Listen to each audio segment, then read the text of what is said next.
This week on Pennsylvania Outback, we traveled to Sullivan County, Pennsylvania for the opening day of the 2000 bow season. Our guests are Cabela's marketing specialist Mark Nelsen and NASCAR driver Marc Brenner, a rookie on the ARCA circuit. We'll take a look at some new products and hear an innovative approach to deer hunting from pro staffer Michael Handback. Join us for an exciting hunt and spend some time with friends, right here on Pennsylvania Outback.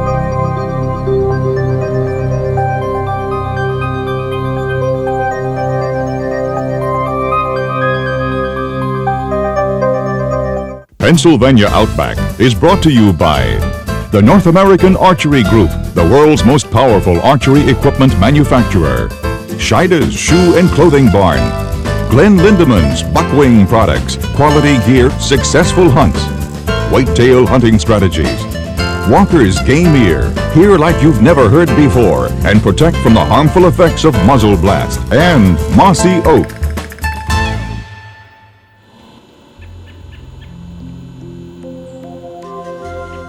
Sullivan County is located in the northeast corner of Pennsylvania. One of the most famous draws to this area is the annual Bowhunters Festival held at the Sullivan County Fairgrounds in Forksville. The event each September is the largest gathering of bow hunters anywhere in the world.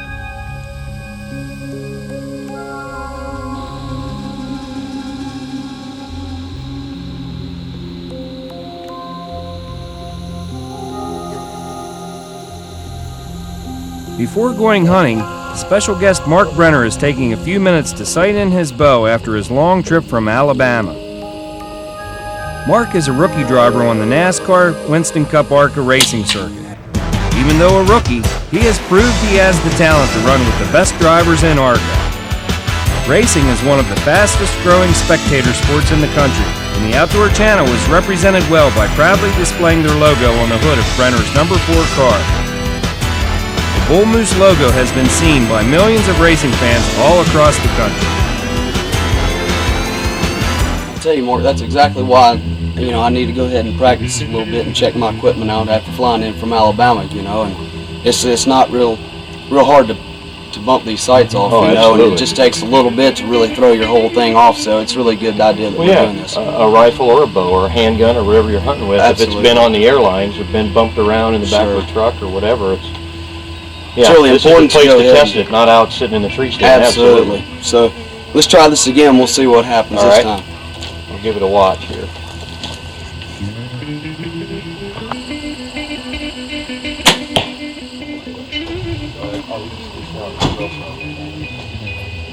Young Mark, tonight we're going to put everything in my car. Well, these new arrows, I'm anxious to get them out. The ones we're going to shoot this weekend, the new carbon aluminum hybrids. Stock Riels, what we call them. Kind of give you the best of both worlds with carbon and aluminum core wrapped with carbon. And it's really neat how they do that. We'll wait for that big buck to come under your stand. We'll see how they work. Absolutely. I tell you what, they seem to shoot really nice and straight for you.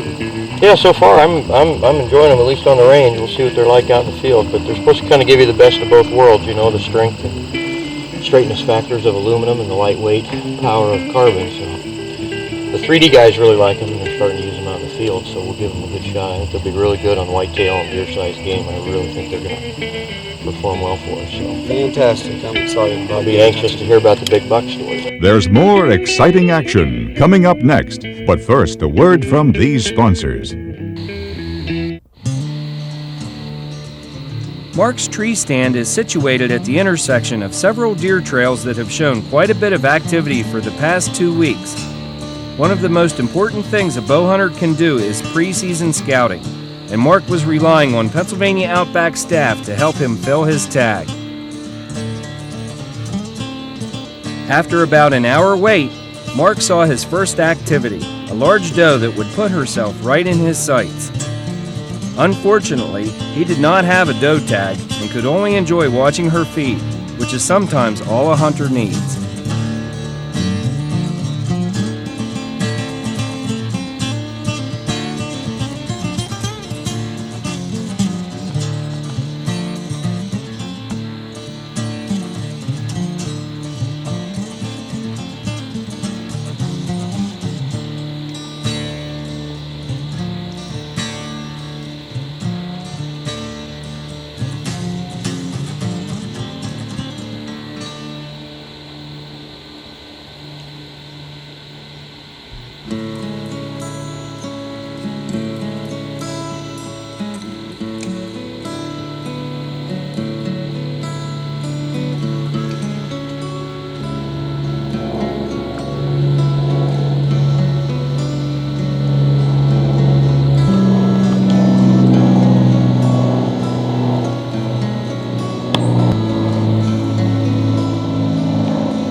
There's more exciting action coming up next, but first, a word from these sponsors.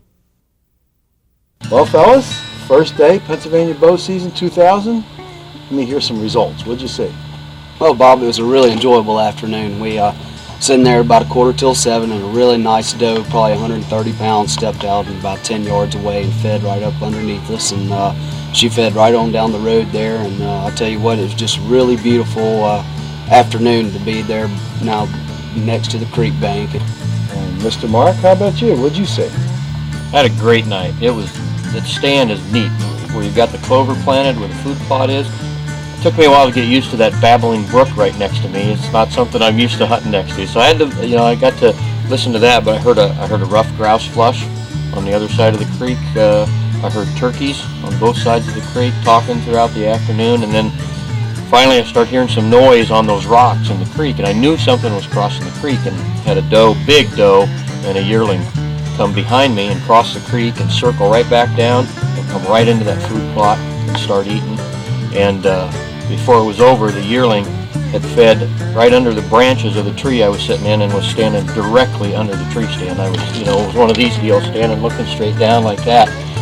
And then I started hearing some more rocks behind me, and the deer perked up and listened, and I thought, well, there's more deer coming. And sure enough, a little 3x3 buck walked out, and there were more deer behind him. I could hear the rocks moving, and I heard a deer grunt, but that was the only one that came out. And they basically just fed off until dark, and then the mist kind of rolled into the valley, and it was a great first day on the bow stand in Pennsylvania.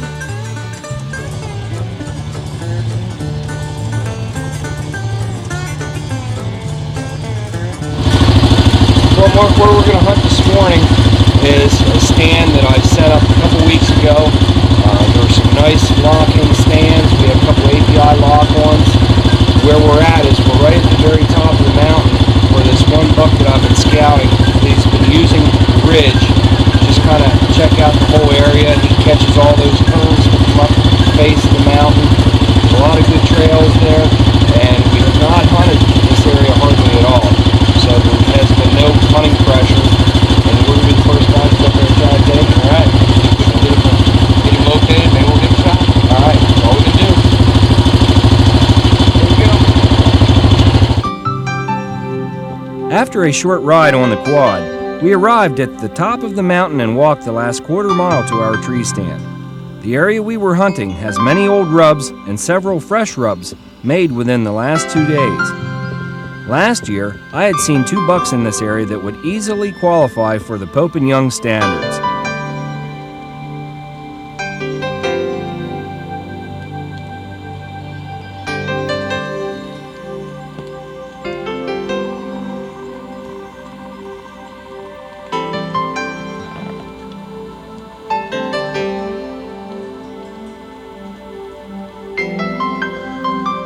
One of the tricks to lure a mature buck within range is to fool his nose.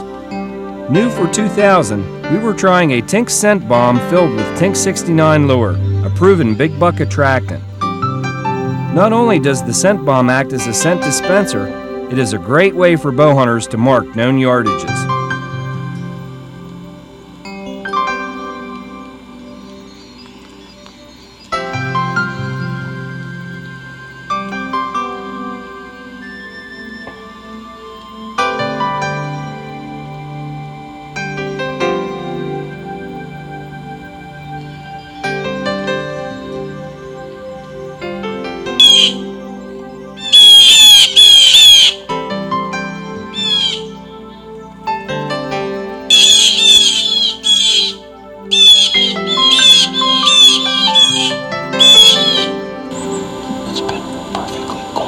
still with this ground fog since we got the tree stand in.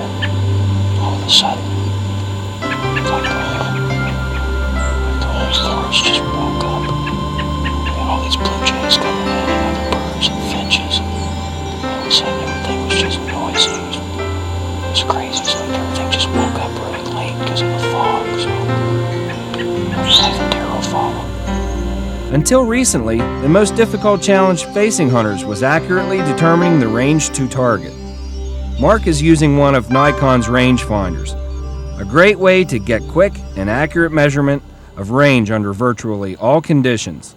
Don't go away. Secrets of the Pros is next, but first, a word from these sponsors. Now it's time for Secrets of the Pros, brought to you by Walker's Game Ear. Think about hunting out of a handback house like this. The comparison I make to it, I think, for people think, you're crazy for hunting out of a house like this, but think about it. Like down in Texas and other places, particularly in the South, you have a lot of shooting houses, plywood shooting houses stuck up on the edge of food plots and bean fields and things. Well, to me, that's really unnatural. This whole house has been here for 100 years or more. And it's part of the natural landscape. The deer have seen it forever. All the wildlife in the area has just another part, just like the trees out there and just like the fields and stuff. So these deer walk by, they rub here, they scrape here, they stage in this thicket as they're coming out to the soybean fields. So really, if you think about it in those terms, what better place to hunt? And you got good visibility of the area and a great, when the wind's right like this, it's just perfect. For the evening hunt, we decided to hunt a creek bottom that was known to attract deer because of the water and numerous food plots planted earlier in the year. The food plots are virtual game magnets, as we soon found out.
Exciting hunt. That buck was right in my lap. He was no more than 5 or 6 yards away. And it was really neat to be on this side of the deer, and Mark was on the opposite side of the deer. And it was really like being a part of the hunt. Let's get with Mark, help him get his stuff out of the tree, and see if we can't find his buck. Congratulations, buddy. You talked about being a part of the hunt. That was close. I kept wondering, was Denny in the way? I was hoping that you were gonna at least get him before he was right there. And that deer, it had no idea I was even there. I was, 5 yards away from that deer. I had my Set Rock suit on, and the deer, he looked right at me. The mossy oak breakup, I blended right in with the side of the hill. I couldn't see you over there. It took me quite a while to find you. Really? From my elevation. I figured out, okay, there's Denny with the camera. Well, I kept hearing, I've got the stream over here, and that really overwhelms the game ear. But I kept hearing munching sounds, like grazing. But I kept thinking, because the deer came from over there before. You were looking over that way, and I didn't know whether I should bird whistle or what to do because the deer was right there. Well, he came down that old logging road, just as quiet as could be, and I could hear that feeding, but it didn't dawn on me to look over here, and then I glanced over there, half asleep, You've got a deer in your lap. Well, I remembered the other night you said that they came down the road, so I figured you were watching this way, and that way I could watch this old logging road right here, and watch this road, because you know these deer are coming into your food plot. I mean, this has been such a godsend. I mean, the clover is really taking off. One of our other pro staffers, Steve Troop, he has the quality wildlife management business, and he did some plantings, and this stuff just really took off. Yeah, you can tell. It's just, they love it. They were in here last night, and or Saturday night, our opening night. We left it alone for a day. We're back in tonight. We can get out of here before we even mess this stand up. Oh yeah, absolutely. Somebody can hunt from this stand again. Absolutely. This wasn't even a deer we saw the other night. This little buck. And I wasn't sure if I should shoot him or not, or if you were going to, or if you were just going to jump out of the bushes and wrestle him. Get him with my Leatherman. Yeah, I wasn't sure. So I kept looking for you, and of course the deer's between us, and finally I see you nod. I thought, okay, I guess I'm supposed to shoot. So yeah. Well, I'm 90% sure I heard him go down right up above where I was. Go down too. I didn't get a pass-through shot. The bow I'm shooting is a little light. Yeah. You know, all the years of shooting a recurve, and now back to a cam bow. I've got it tuned down pretty low for me, getting built up to and I know I didn't get a pass through because I saw the fleshing as it ran off, but it looked to me like a good solid feel like hit. you had a pretty good hit. Yeah, I thought I hit right where I wanted to. Well, we'll see how these new expandables do, huh? Yeah, and I saw him go, and I saw him turn, and it just sounded like he went down. I heard a lot of crashing up there. Yeah. I think he went down. He didn't go far. Well, I gave Bob a yell on the radio, and he's going to be coming down, so once he gets here, we'll go up there and get your buck, buddy, your first PA buck. Great hunt. Man, you guys did such good work with your scouting. Did a great job with these tree stands, you know, all the different tree stands you guys have and the locations, all the scouting. These tree stands were put there for a reason. I could tell why. I had deer in my lap the other night. Yep. Had that, as we talked about, had that yearling under my stand, had the doe right here, had that little 3-point, little 6-point buck, 3x3 standing right there. More deer behind him than I could hear. Right. He came back down. His lungs were down.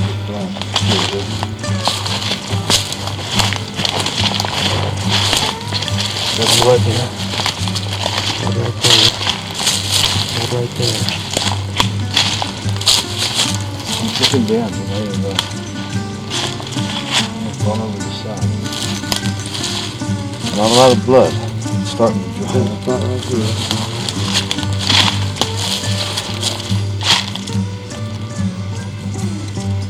Congratulations, buddy.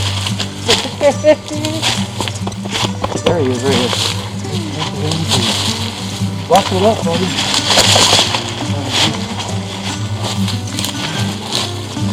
All right. There you go, Mr. Mark. Broke off, but yeah. Here you go, buddy. Opening weekend, it's warm. We weren't looking for the big bucks. We were looking for a good deer. This guy presented himself. Good and healthy. Nice. Look how healthy. Look how thick he is. And I'll tell you, look at him. He doesn't even really have his winter hide on yet. Look at that. It's not even store. Good buck, buddy. Good eating deer. Thank you, Bob. I'm proud of you, man. I'm proud of you. You got a beautiful place. Well, This was great. I mean, he's not very far from where we shot it. He went to crow fly. yeah, actually, it's kind of curled up on this thing. Huh? Got a nice blood trail you to follow. Yeah, good blood trail to follow. The way you're supposed to do it. Took our time and just followed him. We went down. I know Denny got all of it on footage, all of it on camera. I know that. I know it's great. Deer was in his lap. Huh? This deer was in his lap. Sometimes things just work out for you. So you were down at the food plot. They were really into that clover. Yeah. And this deer came from downwind. I mean, he had to walk right through Denny's scent trail. But good old scent lock clothing worked. Absolutely. Had on all the right gear and the mossy oak pattern. I couldn't see. It took me a while to find him from the tree stand where he was set up with the camera, so I knew where he was. And it worked great. You say we Do the right dress stuff. him and get him out here. Get him and back dressed. up to Get a camp. tag on him. Yep. Hang him up. And hang him up. Get him opened up. Do that thing. Alrighty. I don't know what our best. Walk with me, friend. We hope you've enjoyed today's show covering bow hunting for whitetails. Always remember, whether you are hunting or fishing, your actions represent millions of other sportsmen, so always be an ethical sportsman. We'll see you next week right here on Pennsylvania Outback.